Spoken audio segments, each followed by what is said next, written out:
Good evening, lovely ladies and listeners. Welcome back to Wamen. I am delighted to welcome Poe. Welcome back. Hello, darling. How are you? Oh, darling. I'm so great. Oh, I'm so happy to be back. Oh, darling. Love. My love. My internet wife. Yeah, thanks for having me back. I suggested today's topic, so I've got so much in the chamber ready to fire at the viewers. This is not a cozy stream at all. You've been misled. I'm going to be spitting facts and logic at you. So get ready. To get bombarded by Poe's wisdom. Welcome back, Cecil. Thank you for joining us. Hi, thanks for allowing me to come on and hang out with you guys. I'm looking forward to discussing the topic. Brilliant. So this evening's topic was suggested by you, Poe. I will disclaimer right now, I am sort of 3/4 of a bottle of wine down, but it's a Friday night and I don't have work tomorrow. And I was just explaining to the ladies here that we are late because of me. It's entirely my fault. I was watching the Olympics opening ceremony. Because being in Paris, I was naturally interested in what was going to happen and whether or not it was going to go smoothly, which is a horrible thing to say. But being British, we always slate the French and they always slate us. But I have to admit, I was mesmerized towards the end. It did go very well. And for those who haven't watched it, I do suggest watching it. Specifically, the mechanical horse goddess going down the Seine. It was absolutely fantastic, a feat of engineering, and it was brilliant, absolutely beautiful. So points to them. But that aside, shall we dive into this? So we've got self-care versus good old-fashioned wisdom. Poe, I feel like you're about to bombard us with your knowledge on this topic. Yeah, I'm not saying that I'm a professional, therapist or psychologist, but I thought I'd give some good old-fashioned boomer wisdom. How people of the older generation, they don't believe in things like mental health or therapy. It's all kind of embarrassing, like the idea of like feeling sad or needing to get some help. So I thought it'd be interesting to discuss it because even though it does sound very condescending, and what I'm saying here is going to be qualified by a lot of sort of caveats, but I think what we see in the developed modern world, in England and Europe and America, we're not seeing like really happy people. There's a very high rate of I've got to be careful the words I use, but people ending their own existence. We're seeing a lot of anxiety, like more prescribed medicine for people's minds, for their sort of behavior and their feelings. People aren't doing better than they were a few hundred years ago, despite advancements in psychology and the scientific method that lets us test what things make people happy, like what improves people's mood, how can you improve your own life. We've been doing this for a while now and we still haven't really figured it out, and it seems to be getting worse. And one of the things that I've noticed is that let's just say women for now, but what I see a lot of online and sort of I guess in TV shows and stuff is this idea of self-care, of this sort of self-pampering, like treating yourself to improve your mood, to just reward yourself for doing something really well, or like if you're going through a difficult time, like this idea of like treating yourself, like it's a treat, but it's also it's always like treatment, like self-treatment, and that this is like a necessary part of well-being, and that everyone needs to include a little bit of self-care in their life. And I think the whole thing is it's balderdash. When you look into scientific research of what improves people's health, their life and their well-being, buying yourself things, eating junk food, and having like a cozy little rest at home, like in the bath or on the sofa in front of your favorite film. These things all sound really good, like to binge on your favorite food and your favorite TV show, so comfy. But actually, I don't think I've heard any scientific research that shows that these things will actually have a good impact on your life. So I think that I don't know why we want these things when they won't actually make us happy. Like the junk food that you eat, will improve your mood temporarily. Like while you're digesting those carbohydrates, it'll sort of release dopamine in your brain, but it's not going to have like a long-term benefit. Like the next day you'll probably feel much worse. And what I think is provable that we know improves people's mood, things like seeing people you love, going outside, like helping other people, giving to other people, being active, like seeing the sun, having fresh air. And this is all sounding very like folky wisdom, which is why I know it sounds really condescending. But like honestly, like why are people talking like buying yourself things? Also, a lot of people are in debt, or they don't have very much money. Like they could really improve their lives if they stopped like treating themselves by buying stuff. If you want to spend money in a way that's going to make you happier, research shows that giving your money away is actually what will make you happy. Buying things for other people who are in your family, or people who you're close to, who you can see appreciating what you give them. It's a much better way to improve your own mood and to improve your life, and to then let other people treat you to.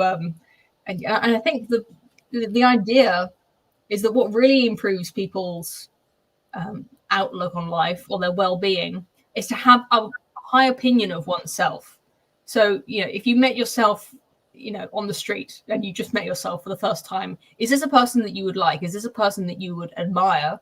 Would you like the way that they spend time? Would you think that they were a generous, kind, charming person?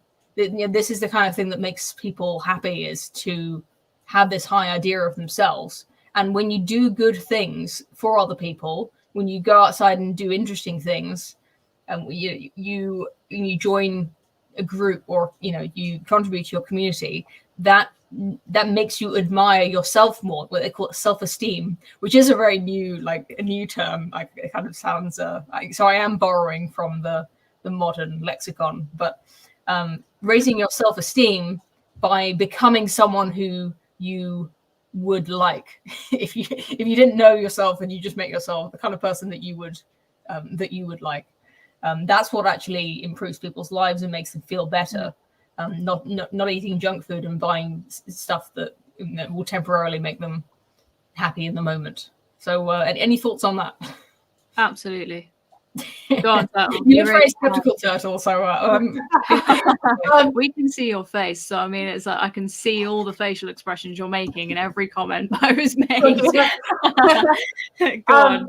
Oh, so much came to mind. First of all, this tightly ties into the talk that Birdie and I had a couple weeks ago about hobbies. Birdie explained a lot about how gardening has bettered her as a person, has bettered her community, the people around her. And a guy on Twitter called Old Hollow Tree made a very good distinction between having a hobby and consuming something. Now, I think people are confusing the difference between a hobby and consumption. Like getting a massage, watching TV, eating Smarties, or eating your favorite comfort food. Those aren't hobbies. Oh boy, those aren't hobbies. That's consumption, right? So, and consumption is not, it's not life-giving. It doesn't create anything better for yourself. It doesn't create anything better for your community. So I think we're being lied to that consumption will make us happier, when it's actually some kind of giving. Piano, for example, like I play piano, I play by myself with no one around. I'm creating something, but I feel very good. And my brain's focused. It feels good. Eventually when I perform for someone, it'll feel good, but that's not consumption. I haven't bought anything for it. It's not like I'm worse off for having to do it. And also regarding like, I guess, boomer wisdom, like just go out and talk to people. This branches off into something else, because some people do need the tools in order to do that, because either they've had damage or trauma or something like that. And sometimes when boomers just brush off, like, pick yourself up by your bootstraps, just go out and do it. You just got to do it. That's true, but people need the tools to be able to do it as well. And that's something I think we probably could get into as well. So that's just my opinion. I find it really interesting when I'll touch on Poe's points in a second, but what you've just said, Turtle, is that the people need the tools to go out and do that. And again, that links back to another conversation we had about getting out in the community and doing something. And a lot of people don't know how to do that. It's not just a case of, okay, well, just go and talk to someone. Not everybody can do that. It does induce anxiety. I mean, personally, yes, I am not overly a people person, I have to admit. And after a day at work of dealing with a lot of people and a heck of a lot of boomers, I just want to hide in my house and do my gardening. I don't want to talk to anybody. So having the tools to be able to do that is very important. It's not just a case of, just go and do it. You have to sort of learn how to before you can even start to do that. And if anybody wants to know how to, we can either touch on it or give us a message. We'll teach you. I think people who live in certain, like, not every place is designed for, or let's just say it's not conducive to community meetups and groups. If you live in a city, the people that you meet, like your neighbors, like, they're not going to be people, like, you're not going to be surrounded by people. If you take your kids to the park, you're not going to meet the same people there every time. Or there's, if you live in a village, Birdie, I think this is probably true for you. I don't know what your living situation is like, Turtle, but there's groups and groups and groups. There's like mahjong, and there's gardening, and there's the Women's Institute, and there's if you wanted to join every group, you couldn't, because there aren't enough days in the week. Absolutely. And the people who join those groups will be people who live near you, who you might know probably from one of the other groups. So there's a real sense of community. You do have to jump into it a bit, but I really don't know if that's the case in cities, to be honest. Yeah, I mean, we touched on it briefly in getting into community, the differences in community in cities and in sort of rural areas, and it is very much like that. And I do see that as a form of self-care. If you're joining a group, if you're joining any form of group, whether it's in a city or a village, I do see that as a form of self-care, because you're doing something that you enjoy, especially if it's something to do with volunteering, or you openly join that group just because it's something that you wanted to do. If you want to do it, then that's going to make you happy. Therefore, you're taking care of yourself, which kind of links back to what you said earlier, Poe, in terms of, we'll jump to the junk food and TV series. We've all done it. We've all sat in front of a telly and watched a series and binge watched a series. And yeah, it does make you happy, but it does only have short-term benefits. It might just be for that evening. You feel good because it's just for that short term. We need to look at the long-term benefits, and self-care being a long-term thing, throughout life. You should take care of yourself. Now, I will openly admit I never used to take care of myself at all. I worked ridiculously long hours. I never took care of myself. I didn't watch telly. I worked, I slept, I went back to work. It was horrible, and now I make time to do things that I enjoy doing. And those things involve volunteering in the community, being part of a group. But when we say self-care, I feel like it's instantly taken to that selfish note. So people think, well, if you're taking care of yourself, then you're just thinking about yourself. You're not thinking about your family or your friends. No, if you're taking care of yourself, you're taking care of those around you as well. Because if you're in a better mood, if you're healthy, you're happy, those around you can then benefit from that. We've always been told that self-care was very selfish. But I'm sure all of us here have had that experience of, if you've been in a room and there's one person who's feeling down or in a bad mood, it does reflect on everybody else, and it changes the idea of it changes the whole character of the room. Whereas if you've got that one person at work who's always looking after other people and thinking, how are you doing today, or just keeping the vibes up, keeping the moods going, it will change the whole mood of the day. It will change everybody's day, or make everybody's day better. So when you're looking after yourself, you're making yourself feel better. And by doing that, by being in a better mood, you can increase the mood of those around you. So you do have to kind of weigh out the options here. And when we're saying, self-care by joining groups and being part of the community, that's not the only option. Let's be clear. That is a good way of going about it. being secluded in your house and just binge watching TV series and junk food. Yeah, we've all done it. We all want to do it. But at the end of the day, it's a short-term solution. And if you do that all the time, you become secluded. And your mood in general, if you're away from the screen, if you're away from your junk food, as soon as you go outside, you're in a terrible mood because you don't know how to talk to people. You don't know how to interact with nature. You don't know how to interact with those around you. You walk outside and you think, well, I'm not watching that TV series I was addicted to. So you've got to have that balance. Yeah, I think if you've got a job that's very person facing like you do, then self-care would be taking yourself away, practicing piano or gardening. Whereas I think a lot of people do need more people in their lives rather than fewer, depending on what job you have. If you're got a computer-based job, then I think in general the human psyche prospers on seeing like multiple different people a day. So you do have to balance it, obviously. So that, like I said, there's you have to apply the advice differently to different people. But I'm not just objecting to being a slob as like self-care, but also I think a lot of people. This is going to sound like kind of catty, but like hair appointments and nails and massages, like it doesn't have to be just being a slob, but these things that people categorize as self-care. I kind of think it's funny that a lot of these beauty treatments, you're saying like you're caring for yourself, but what are you really doing is like making yourself prettier for other people to look at.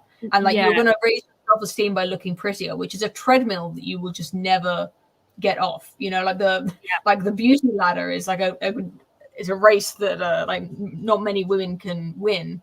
And I think woman. Sorry, I didn't catch that, Turtle. A high maintenance woman. Yeah, that was another one we talked about. We touched on that last time. Just to touch on your point there, Poe, in terms of on sort of the flip side of that, not to start an argument, but we love how me and Poe just bounce back and forth. I think we're going to need Turtle as a referee here.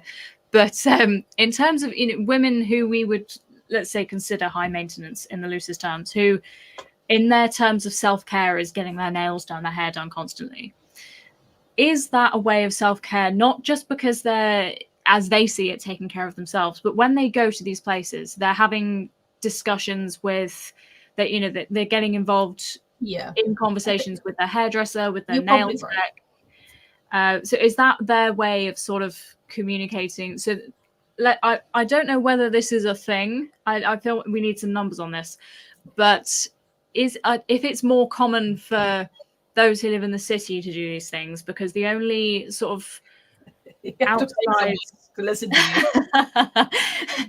community in the loosest terms again, treatment they sort of get being involved in the community is going to the nail salon or getting their hair done and talking to those nail techs or hairdressers. That's their sort of version of community, whereas living in rural areas, obviously it's a bit way more different, because I mean my nearest hairdresser is like 40 minutes away, so it just doesn't happen. You cut your own hair?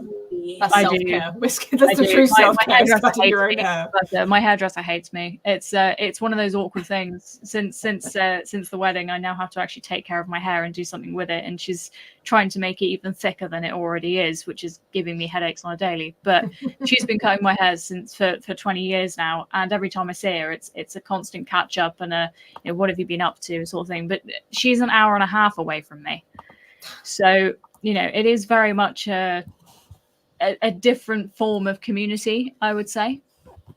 Do you have something to share here? Is that so it brings me nicely onto my next point, which I started to meditate on after hearing Abigail Schreier promoting her new book. I have to say I haven't read it. I'm like a podcast person. Like I'll hear someone talking on a podcast about their book rather than actually reading it. But Abigail Schreier, you might know from her book about transgender children, Irreversible Damage. She particularly focused on young women transitioning. But she's written a follow-up book about like psychologizing of children in general and parenting, but specifically like people putting their kids into therapy, into psychological treatment, because their lives are so, I guess, stressful. Like I don't know, what have you got to get over when you're a kid? Like these parents, they're the ones putting the kids in therapy. So it's like they're like self-reporting their own terrible parenting, or is it just like? Yeah, I think this leads back to letting kids be kids. Children go through puberty. They go through. I mean, the whole point of being a child is investigating. It's about discovering new things. It's about being a child. That's the whole point of being a child, is discovering who you are. And I mean that in the loosest terms possible, before anybody comes at me. Know exactly what I mean by that. You've got to let a child be a child, and you should know your own child's limits. Which to me, when these parents are sending their children to therapy, to me says they don't know their own child, and that's them reflecting on their own trauma, reflecting on their own therapy, or therapy they probably should have had that they may they didn't have, that they probably should have. That's to me what that reflects. So when Abigail was talking about this book on podcasts, she this is the first time I'd ever heard an intellectual who I respected say that she's deeply skeptical of basically all psychological therapy.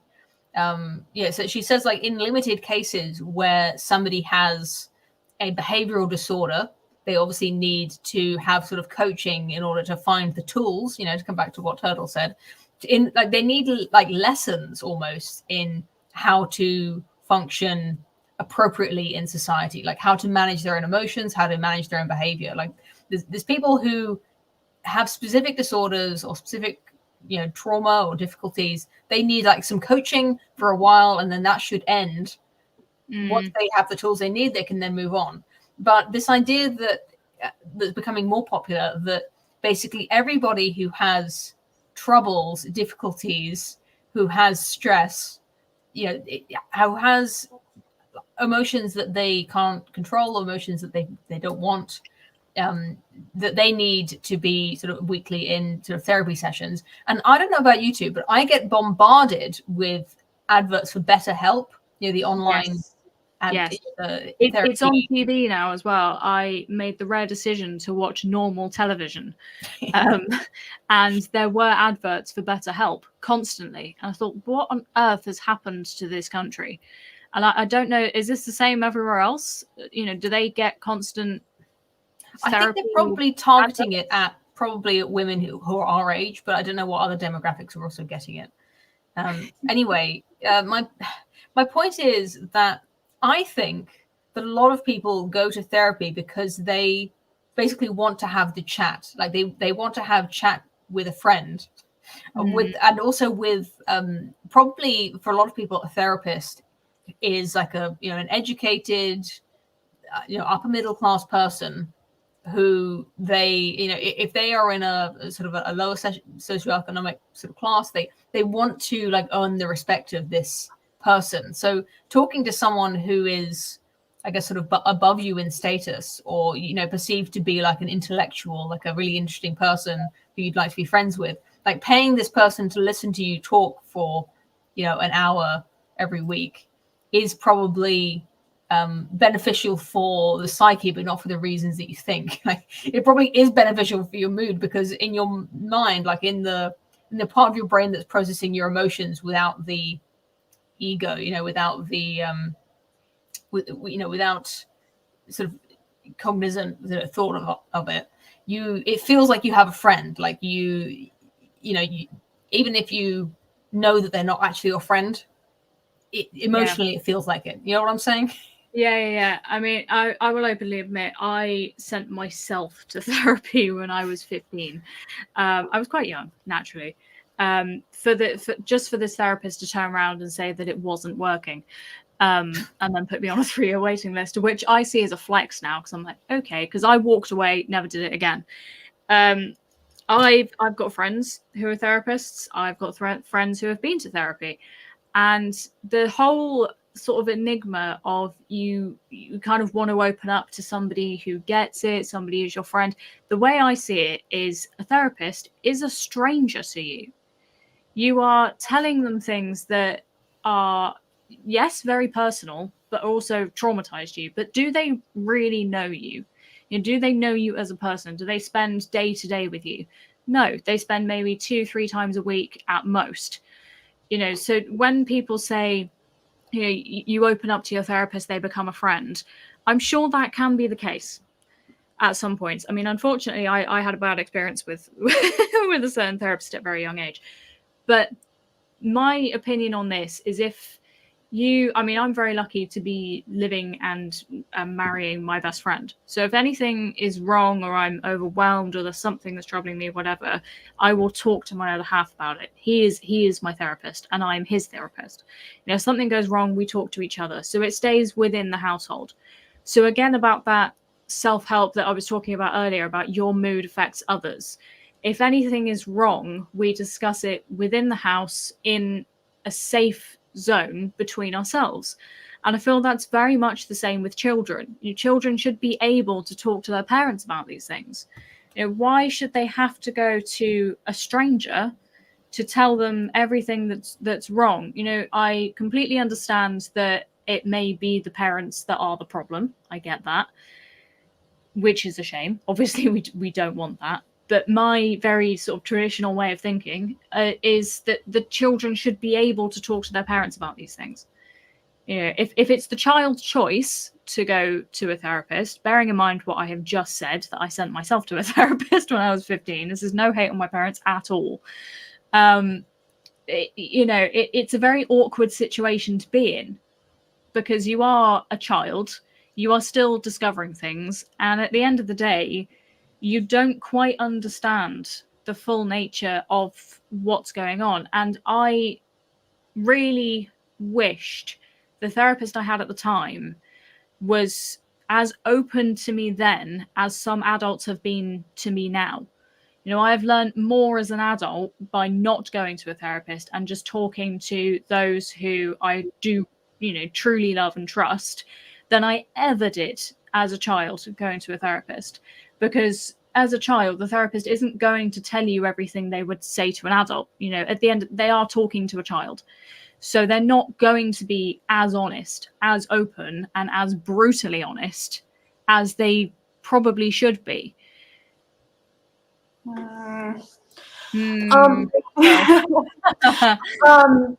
So my opinion on child therapy, of course, like you guys mentioned before, if the child is going through something where their normal daily activities are profoundly disrupted by their emotions or their behaviors, yes, they need to go out and get tools if their parents can't help. But to me, it seems like there's such a fear of suffering and such a fear of discomfort, where, you know, children, when they grow up, they're going to get boo-boos, they're going to get emotional boo-boos, you know, and it's just a matter of processing it properly, realizing life is about being able to, you know, shore up and face these sort of calamities, right? Whereas parents are so terrified of their kids getting hurt that they don't know what to do. And I think they send them to therapy because, you know, pain's bad. Well, no, pain can be very formative. So that's one thing I guess with my kid, I'm trying to teach him. Like, if he has to go to a doctor or get a needle or his blood taken, it's going to be painful, but that's life. These are very important things you have to be able to, you know, plow through. So I think that's part of it. And again, like kids going to therapy, you mentioned that parents could also be the problem as well. But when you're in a home situation where your family is very dysfunctional, the people in your community can also be very dysfunctional, you do need to talk to someone who is very objective, which is what I think people are looking for in a therapist, is an objective view of what's going on in their life, a completely fresh view. I'm talking as someone who's actually been to therapy for about 10 years because of social anxiety and panic attacks. So I just didn't have the tools to reason my way out of these problems. So therapy was a whole lot of homework and her walking with me while I did the homework over the years. And then I launched, poof. And that enabled me to be able to listen to other people, to learn from other people, to get perspective. Because before that, I was so blocked, I couldn't do it. So I just went on a tangent. Any thoughts? Yeah, I'm glad you shared that experience. And I think that's great that it helped. But there's just this part of my brain that like wonders, like if you're a medieval peasant and you were going through that kind of like anxiety and you know, panic attacks, it's like they didn't start giving people therapy, like psychotherapy and psychoanalysis was only for insane people like 70 years ago, and since then it's just crept up to be for everyone. And yeah, I'm really glad that it helps some people. But I do wonder, like, if you were born more than 70 years ago and this was happening, like, what was your choice? Like, you just had to live with that for your whole life? Like, you just be like a recluse? I'm curious. What do you think would have happened? If you were nuts, they would have put you in a cage in a mental asylum, and that's all they could have done for you. Like, but if you're having a panic attack or epileptic, Yeah. I would imagine you'd have a community rally around you and support you. I mean, maybe that's just idyllic thinking of the past, but these days people are so isolated, they have no one to give them perspective when they're going through these attacks. I can completely agree with that. People now are fully isolated. There is very much this whole idea of, you know, the family and community is quite rare these days. You know, you don't have that spirit of people around you. So if you know that someone's upset, how many people can you count on your hand will come to your aid? Truly, like, who will turn up at your door and come and help you and, you know, sit down, have a cup of tea, have that therapy session, you know, as we called it, the bitch and stitch, you know, do a bit of crochet and have that little bitching session. We've all been there, and that's absolutely fine. And again, as Poe said, Turtle, I'm really happy that worked for you. And the thing that I find really, again, going back to the tools, is that I feel like in today's world, in today's society, there are so many more triggers for mental health that do send not just women, but in general humans off the rails. I've been there. I've been off the rails more than once. I will openly admit that. And I kind of want to touch on the point of going back to sort of going backwards, as it were, you know, returning to the old ways. And I know that sounds mad in a way. And I, as people know, I am very much a traditionalist. So this is completely my opinion. So say what you will about it. But when I say go back to the old ways, I mean rely on those around you. So you rely on your husband, you rely on your parents, you rely on your neighbors, you know, and that, yes, that may be easier for me to say coming from a rural situation, and I've always been in a rural situation. I know who I can rely on. And as we've just said, you know, in a lot of situations nowadays, especially in today's society, you cannot do that. You know, if you live in a city, you can't just knock on your neighbor's door and go, can you help me? For whatever reason, if you're having a panic attack or you're having a really shit day, you know, who can you actually go to? If your parents live sort of 4 hours away, you can't just go to them. So who do you turn to? You turn to a therapist. You know, they're the next best thing. Or hairdresser, as we said earlier. Or hairdresser, or nail tech. Yeah, absolutely. They don't imagine if someone's doing your hair and you're like, I'm thinking of leaving my husband. Absolutely. I mean, my hairdresser is an absolute saint, but the comments she comes out with are hilarious because, yeah, she's known me for 20 years, and it's, yeah, she knows me a bit too well sometimes, and she does just come out with point blank, this is what you're like, and I'm like, okay, I feel personally attacked, but we'll go with it. But that, okay, I feel like that's the problem now, is you can't rely on people around you, especially if you are isolated. So that's where therapists come in, you know, and when I was younger, that was the situation for me. You know, I felt very, very isolated. I couldn't go to my parents, I couldn't go to my friends, so I went to a therapist. To piggyback on that point, when I was suffering from panic attacks, my therapist said, I wasn't working at the time, I just married David. David's old school, he wants me to stay home, which is fine. But I was suffering from really bad panic attacks. And my therapist said, go out and get a full-time job. Let me know what happens to your panic attacks. And sure enough, they dwindled when I went out of the house and I worked full-time. And that really ties into, I think, isolation. Yeah, so it gave me something outside of myself to put my energy into. Otherwise, it'll just swirl and swirl and swirl, and it'll make you sick. So, like, if I'm out working, I don't want people to think I'm some kind of, again, like, there's nothing wrong with working mom. So, like, I'm a, you know, girl boss. It's because it's for my mental health. I really had to get out and really had to find myself. Yeah, absolutely. And I think there's this whole, they always say it's a bit of a stigma of getting out of your own head, but that is so true, it's unreal. And I'm happy to disclose, and I'm sure I have more than once on Wamen, that I was diagnosed at a very young age with high functioning anxiety, and I still have it to this day. Poor Alex has to put up with me on a daily basis. But I do have days where I get stuck inside my own head, and that's exactly it. I spiral, it goes downhill, we all go mad.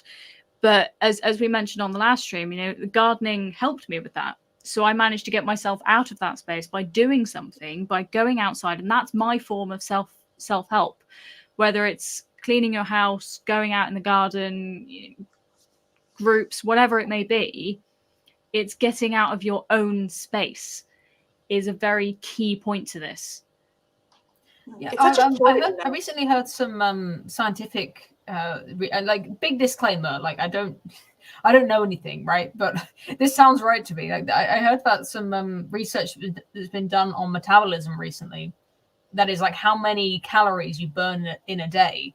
And they said that weirdly, they found that people who do exercise, people who do a lot of exercise, or people who do no exercise, basically burn the same amount of calories. Like, it just depends on how big the person is.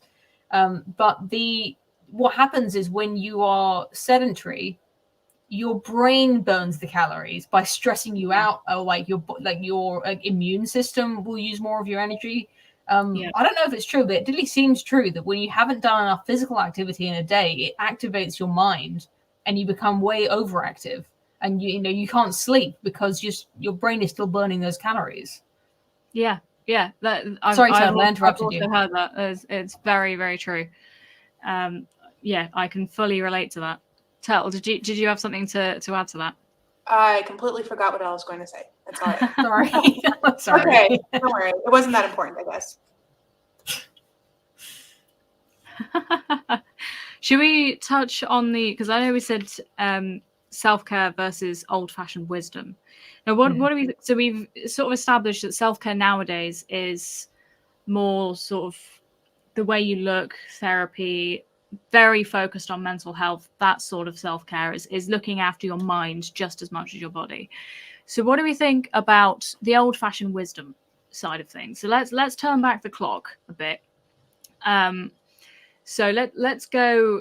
I don't know how far should we go back. It could be anything, to be honest. It's going to be chaotic. Yeah, but when you've got to pray to Jesus. That's the really tried. Have you tried praying about it, dear? Yeah.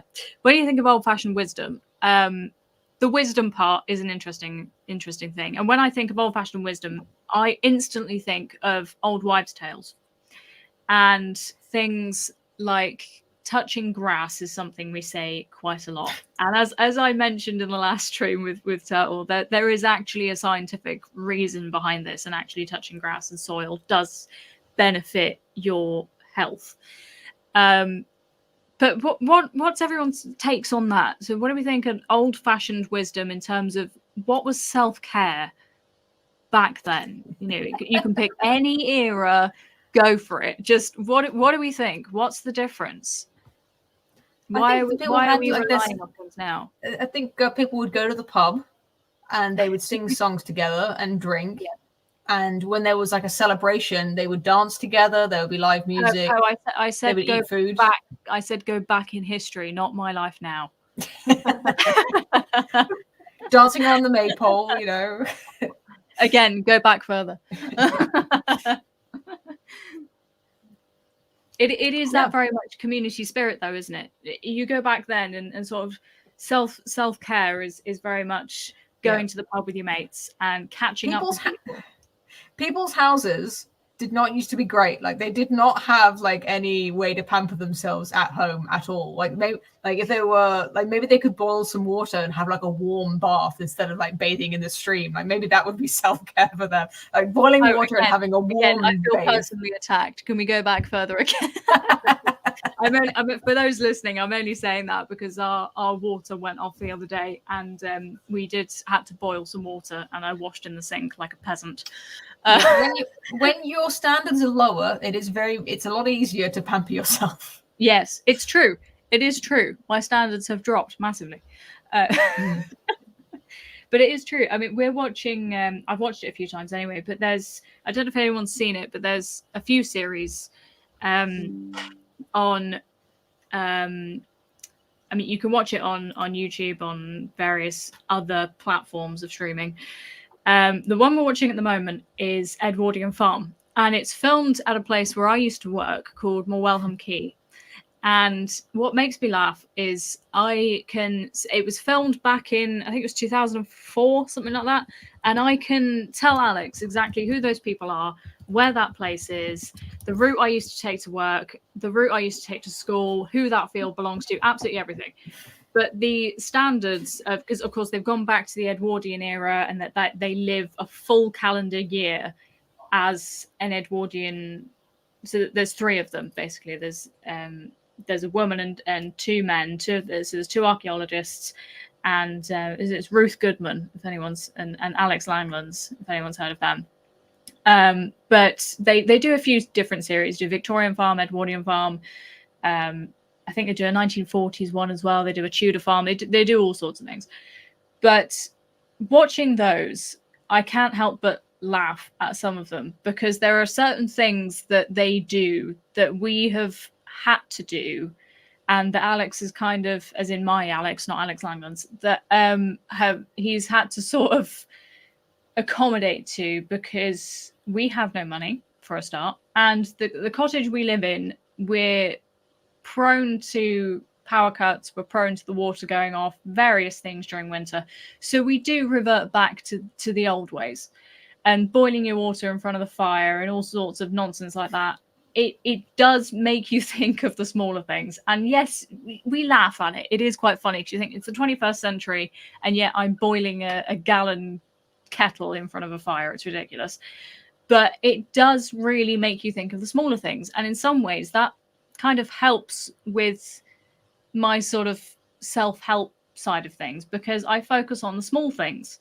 And the small things, could be, well, I managed to do a load of washing today, so I've got clean clothes, I've got hot water, I've got food. That to me is a form of self-help.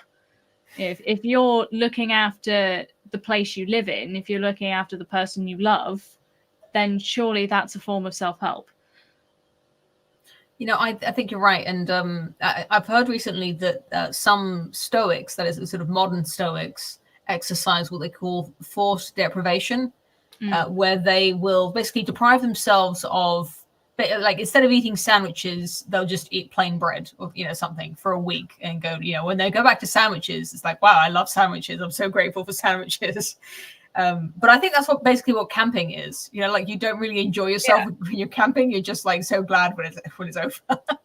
Yeah, absolutely. I'm half joking about that, but I mean, the way I grew up compared to the way a lot of other people grew up, we always grew up to respect the food we had. So we worked for the food we had, and that worked. That was very apparent in my jobs as well. As I said, I started work at Morwellham Quay when I was 14, and it was sort of, it started off 5-hour shifts, and then it suddenly became 9-10-hour shifts, working in Victorian Port and Copper Mine. It was hard work. It was very hard work. But when you say working in the mine, you weren't a miner, were you? I wasn't a miner, no. I was, how do I put this? I was I was one of the living history staff. I would go around making various things and talking about the history of this. So I would do rope talks, and I'd make the rope from hand. I would show them how bow maidens worked, and all these sorts of things. That's awesome. So I lived as a Victorian for yeah, it was carnage. But when it came to lunchtime, I was starving, and I really, really wanted that pasty. But it made me respect not only those who used to live like that, but respect sort of my colleagues as well, because we were all in the same situation. And I used to take those in the blacksmiths, I used to take them their pasties at lunchtime. The guys down in the mine, I'd get a radio, like, oh, can you bring actually, me some okay. So you had pasties like actual miners? Yeah, quite literally. Yeah, we had the thick crusts on the pasties, and the guys in the mine, because they did still operate the mine, and we take little mine trains down there with public in them, and show them around the mines. And they would say, oh, my lunch is at such and such a time. Does anybody have any spare time to bring me some lunch? So I'd pop up there and take them some lunch. But it wasn't just that job. It was in basically every job after that. I respected everything I earned, because that, to me, the self-care was, I've earned my lunch, which is a very demeaning thing to say, I will admit. And I think that brings us back to, the rewards for doing something menial. So it kind of matches. I say matches. There's definitely a divide between now and then. In terms of now, it's like if you're in your own home and you're binge watching a TV show and like, oh, I'm gonna get up and wash my face. Oh, now I deserve some ice cream because I managed to have a shower. That's kind of what people lead to now, because we don't have that same, I say, work ethic. I'm not saying everyone's like this. Don't hold me to that. Not everyone is like this. But there is very much that form of difference. Back then, it's you worked for it. Your self-care was making sure you were clean, making sure you were fed, making sure your family were fed. It was just the basics of life. Self-care back then was just the absolute basics. Now we go above and beyond. Self-care now is anything above that. It's not necessarily just feeding yourself. It's, oh well, I can afford to get my hair done this week. There's a big difference between the two. I think we've got to be careful about making comparisons to the past, where I think it's really easy to just compare us and say, like, what have we become? Like, we're just less moral, we're the children of the ashes, and like people of the past just used to be more moral for some reason. It's the same thing that a lot of progressives do, where they believe that we are more moral than people in the past by like magic or something. Where I'm not saying that's what you're saying, but I think it's just the way that society is set up, is that we're not given the opportunities that these other people had to sort of work for everything.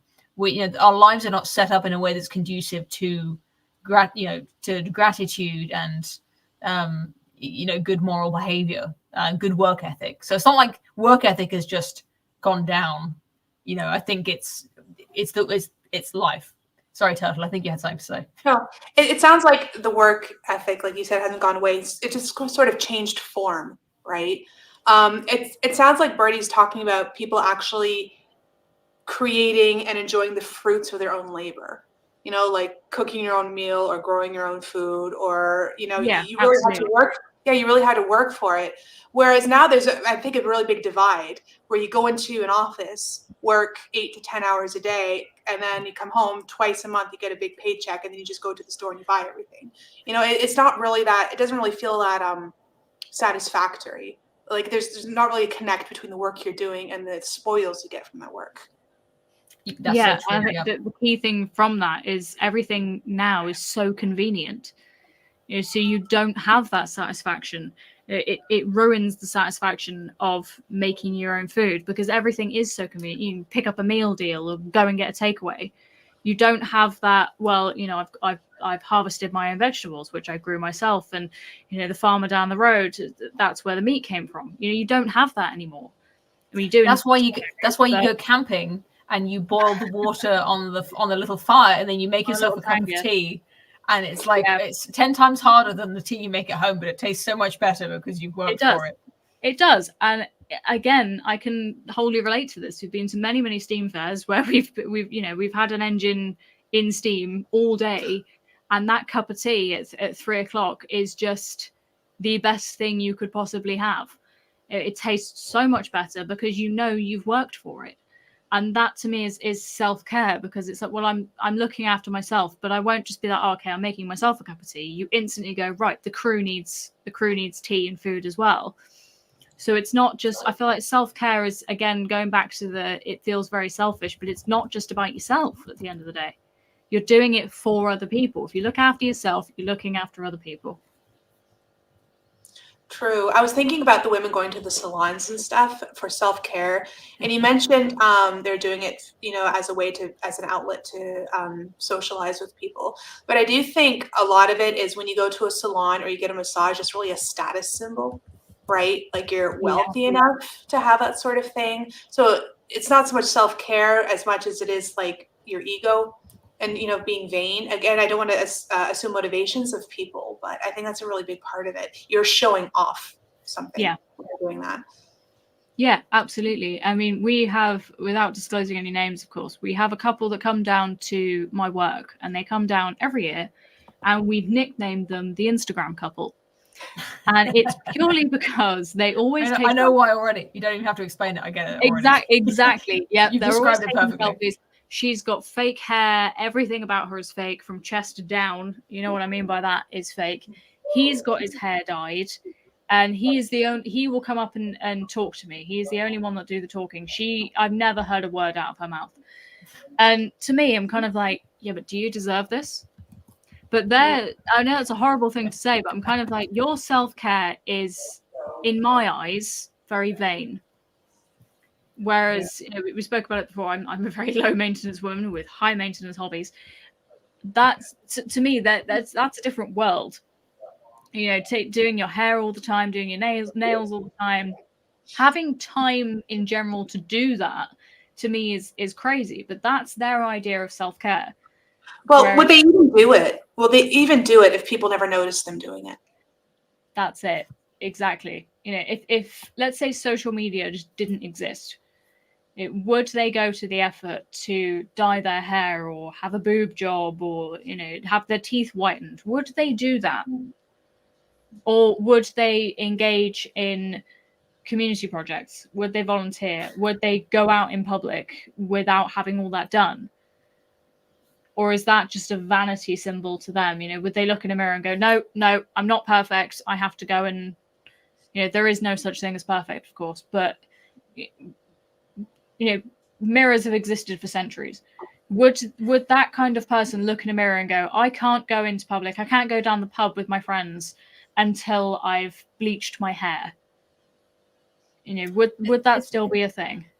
Wow. It's funny you should mention mirrors, actually, because I think before the like moral decline of people due to social media, that going back further and further, mirrors, I believe, have not been good for humanity.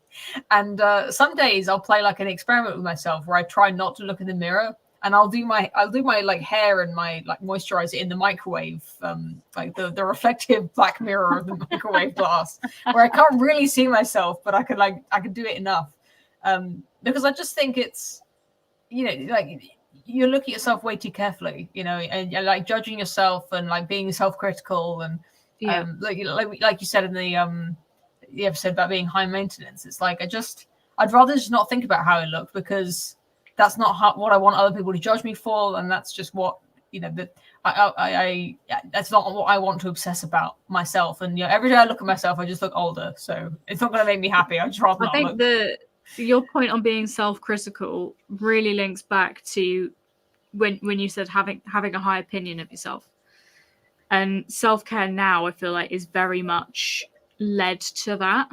But again, because of social media, etc., we're so used to seeing people in magazines and on various social media platforms and looking a certain way, that we then think, oh, well, I have to be very critical. I'm bigger than that person, or my hair isn't as good as that person. That entirely depends on who you're looking at. I follow quite a lot of homesteading people, naturally, shocker.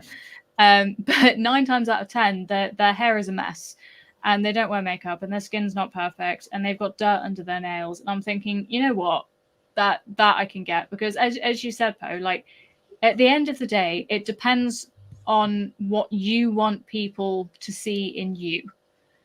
Do you want them to see the whole facade on the outside, or do you want them to get to know you? Do you want them to get to know you as a person? And I will openly admit, 10 years ago, I was never like that. I was very much, no, I have to look a certain way. I have to dress a certain way. Now I'm like, no, if you don't like me, fine. But that's because you haven't got to know me, which is another form of vanity, I would say, because I'm kind of like, well, if people don't want to get to know me, that's fine. That's fine. If they don't like me by the way I look, okay, that's on you. But I like the way I look, so that's fine. Yeah, I think you got to be careful. Like I wouldn't like to suggest that being pretty or caring about your appearance will make will stop people from seeing the real you. I think that talking again about scientific research, it's when you meet someone who's very nice on the eyes, people tend to rate their sort of likability higher in other traits, like they think they're more intelligent and more generous, and they think you're just a better like moral person. So being pretty does help. Like there are benefits to it, but honestly, I just think it's slightly different to that, like slightly more subtle form of just, is this making sense? Can I it's not what I want people to see in me, and so I won't try to cover up my face with makeup or like give myself absolutely. a fake hair Can color. I throw a curveball in just to really throw you off? Yeah, go on. Yeah, I don't know what I'm saying, so please just change the subject. We're waffling. When I see a woman who is very made up, has her hair is clearly dyed to the inch of its life, her chest is fake, she's wearing a waist trainer, the whole shebang, everything is fake, and she's trying so hard to look a certain way, my head instantly will go, mentally, she's not happy, because she's not happy with the way she looks. Whereas I've seen quite a few women who come down to my work, and I get on with them like a house on fire. They're very natural. Whatever they look like is whatever they look, but they're always happy. They'll always have a conversation with you. They'll always be open. They'll always dress appropriately. And that's another thing of whatever your body type, as long as you're dressing for your body type and you're dressing appropriately, you're going to be happy. As long as you're happy with yourself. I don't think I've ever met a woman who is trying so hard to be something she's not, be happy. Whereas those who have just embraced who they are happy. Yeah, at the risk of speaking even more cliches, you got to be true to yourself in every part of your life. Be true to your own sense of right and wrong, your own moral sense, and also your own sense of identity, I think. Yeah, I think it's very important to say that it can take time to get there. I want to say, like, some weeks I am so busy, just me showering is an act of courtesy to the public, right? Because grooming, I find, is a sort of way of manners, of etiquette, because you don't want to do anything that's so off-putting that the people around you will be negatively affected, right? So I think that part is good. But when you cross the line to the point where that's like your only value, it's very destructive. And also I think as women, we're going to get older. We're not going to be as pretty as we are now. I'm not as pretty as I was, 20 years ago. But I think when we want people to judge us by how we act and what we say, that will pay dividends in the future as we age, when we cannot keep up with the looks. So I think that's just the way to go. I think that's the wiser way to go. Absolutely. It's very important to say, again, from personal experience, people who knew me back then from school, etc., when I was very concerned about the way I looked, etc., they don't like me now. And they have sent me messages, and I still get it now, and I just laugh at them. And they send me messages now going, oh, you've put on weight, or you've let yourself go, and all this nonsense. And I'm like, what? Okay. Rude. And it's rude. It is rude. And I just laugh. And I think, you know what? You don't know me. Because back then, I was not myself. I was not happy. I was trying to fit in with those around me, and they just avoided me because I dressed like them. I was ridiculous. I was underweight. I was ridiculous in my eyes. Now I see it now. I was ridiculous. And now I make jokes with my work colleagues that, the one pair of jeans I own, I've managed I don't mind saying this because it is hilarious. My thighs have managed to ruin my jeans. And those women who know. So, I just laugh at those things now. And I thought, you know what? I'm happy with that. That's fine. And I'm not a big woman, and I'm not a small woman. I'm one of those. I'm an in-between girl. But it does make me laugh that those who haven't stayed in your full life, who don't fully know you, will judge you on just how you look. They won't make a point of, well, I don't know you personally. They don't even think about that. They don't think about your personality for 2 seconds. It's, well, you've done this, you've done that. It's, okay, but you've not actually been in my life. So you don't know me as a person. And to me, that's a very strong thing to think about. People need to know you as a person. That to me is, again, very cliche thing of personality beats looks. And it is true. It is true that there is a very much, you see a hot guy or a hot woman walk down the street and you think, wow, she's stunning. But are they an asshole? You forget about them 10 seconds after you see them. Exactly. It's the people who make you feel good, that you remember. Yeah, absolutely. And some of the nicest women I've ever met are the ones who are natural, who don't don't doll themselves up, who don't, they are beautiful women as they are, both of you included. You are nice girl, nice. Just the hand goes down, stab. But it's true. It's true. Personally, that's how I've come across a lot of women in my life, and all the women who are natural and as they are, it's a very much what you see is what you get with me, and that's what I love, and that will beat anything any day. We are running to the hour mark. We've hit the hour mark. We've done a lot of waffling. How did we get there so fast? Do we have any following points on our main topic? I don't know if we've gone down a few rabbit holes on self-care versus old-fashioned wisdom. I think I said everything I wanted to say. Therapy, balderdash, don't do it. Your nail appointments and your hot baths, don't do it. Go on a camping trip. Make yourself a cup of tea over a little stove in the rain, and then you'll be happy for everything in your life when you get back. It's very true. I can relate to that. Obviously, I'm being hyperbolic, so I hope that the hours of discussion has not been completely overwritten by my broad strokes painting at the end. Cecil, anything to add? As cliche as it sounds, it's all about balance. Finding the balance between the work, between the pampering, between bettering yourself so you can better the people around you. And in terms of therapy versus wisdom, therapy is very specific, but wisdom, nothing beats going to an old bag who's seen it all. That's what I really like doing. But anyway, that's it. That's all I have to say. Nice. Closing points from me before we go to, there's a few comments I'd like to read out and definitely comment on. Closing points from me is looking after yourself over everything else. If you look after yourself, you're looking after those around you, whether that's making sure you shower, because we've all done it, especially the mums out there. I know quite a few mums. It's a struggle. Love them all. It's a struggle. Trying to shower with children is an absolute nightmare. But you're all doing great.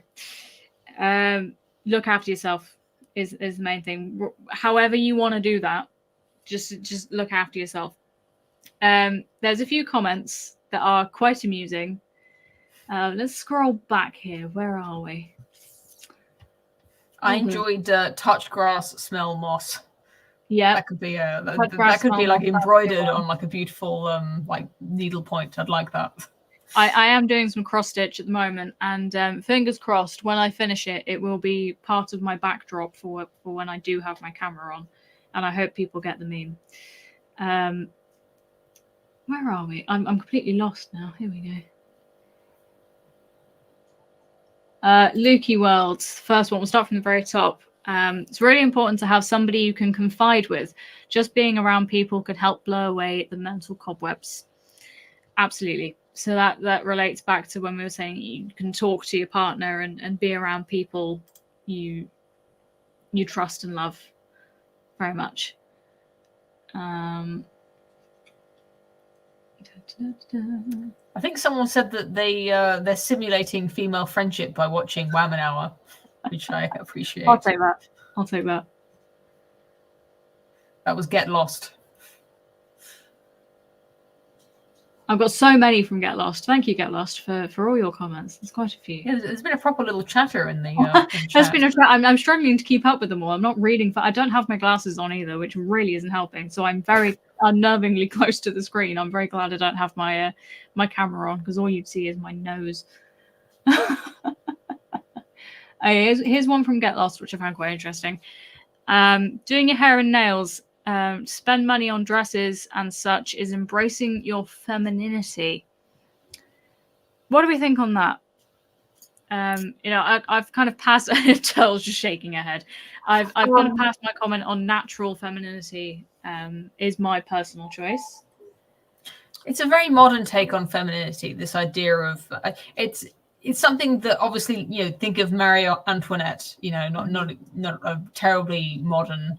I guess she is modern by some standards, but my point being that the idea of, like, you know, pretty dresses and makeup and hair, and probably, I don't know if Marie Antoinette had any nail extensions, but most likely, you know, it's something that used to be reserved for only the, like, highest nobility, basically. Mm-hmm. Or maybe that's going too far. You know, I'm sure the women in Jane Austen novels were also you know, spending a while getting themselves done up every day, but it's not something that rank and file ordinary women have had the luxury of doing for most of sort of human history. So in a way, it's nice that it's now accessible to everyone, and we all get to dabble with our appearance and our clothes, and that we have these tools at our disposal, and we have sort of hot running water that we can wash ourselves with. This is all really, like, good stuff, but I think we shouldn't really confuse that with femininity. When I think of femininity as, you know, of taking, like, an average of all women ever, as distinct from the things that make us different from men at all times, in all places. What is it that makes a woman different to a man? You know, it could be superficial, you know, like our curves, our beautiful hair, you know, this, but it's, I think this idea of the clothes and the makeup and the hair, they're definitely sort of born of a feminine kind of urge, but I wouldn't like to say that they are feminine in and of themselves. Maybe I would have to think about this a little bit harder.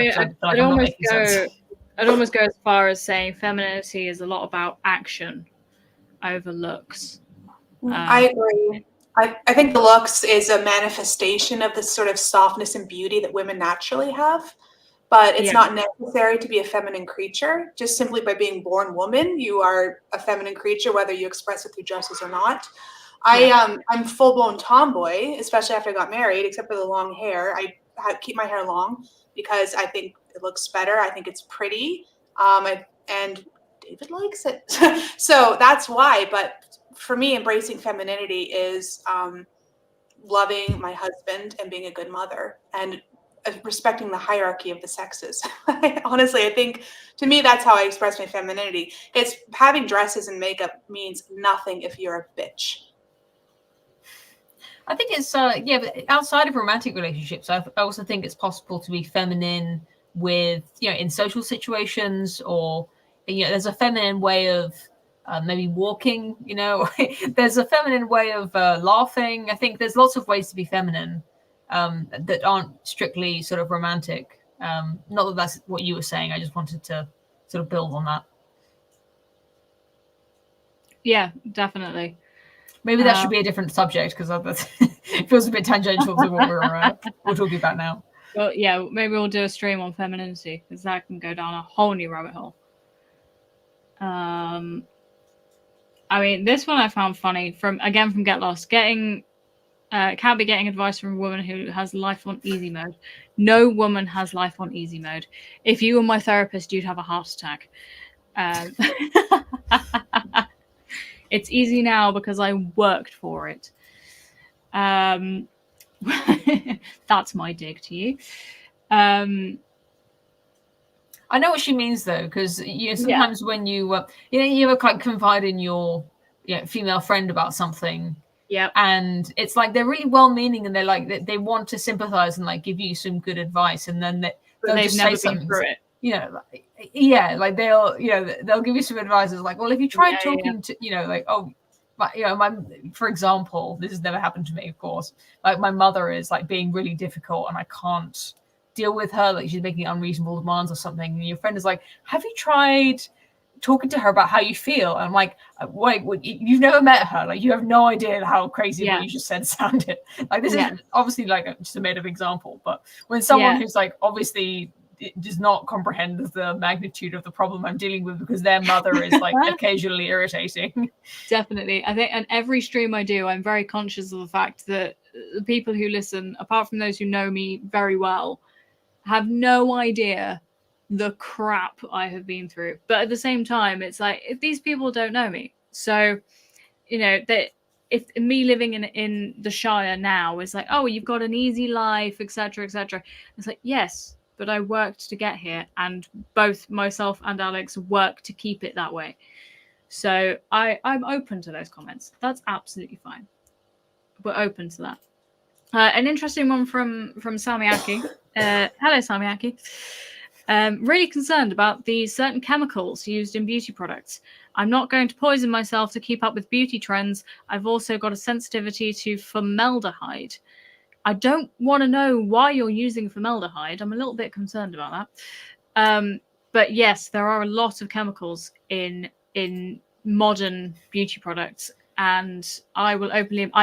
Everyone knows I like a lipstick, and I will not read the ingredients on my lipsticks for a very certain reason. I don't do that. So I don't really know what's in it. If I can be extremely pedantic, Birdie, everything is a chemical. Like if you have an ingredient, that ingredient is a chemical or it contains chemicals. Yes, like that is true. That is true. I have to admit, I have in my older years, I have gone back to the old ways and using various herbs and such. Herbs and such sounds like jams and such. That should be a frog on screen right now.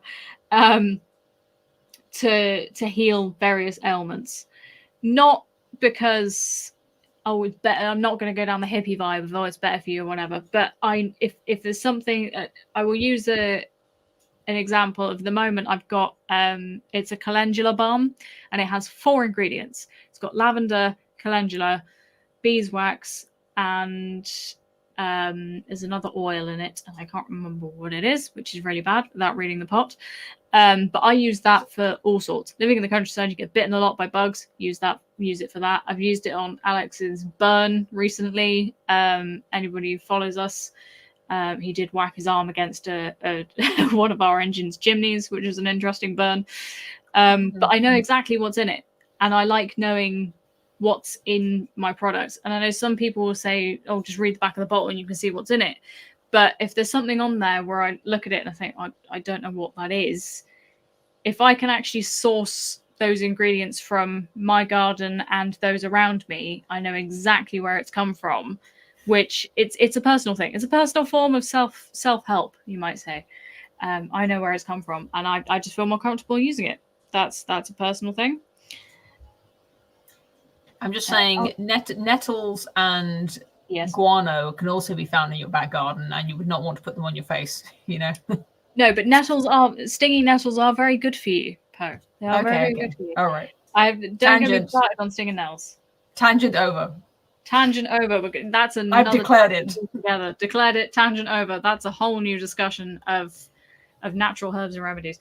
So we've got 2 topics for the next 2 streams. Any other comments? Otherwise, I think we should probably wrap this up. We're starting to waffle now. Self-care versus old-fashioned wisdom. Take care of yourself and take care of others. I think that's about it. All good. Fabulous. Brilliant.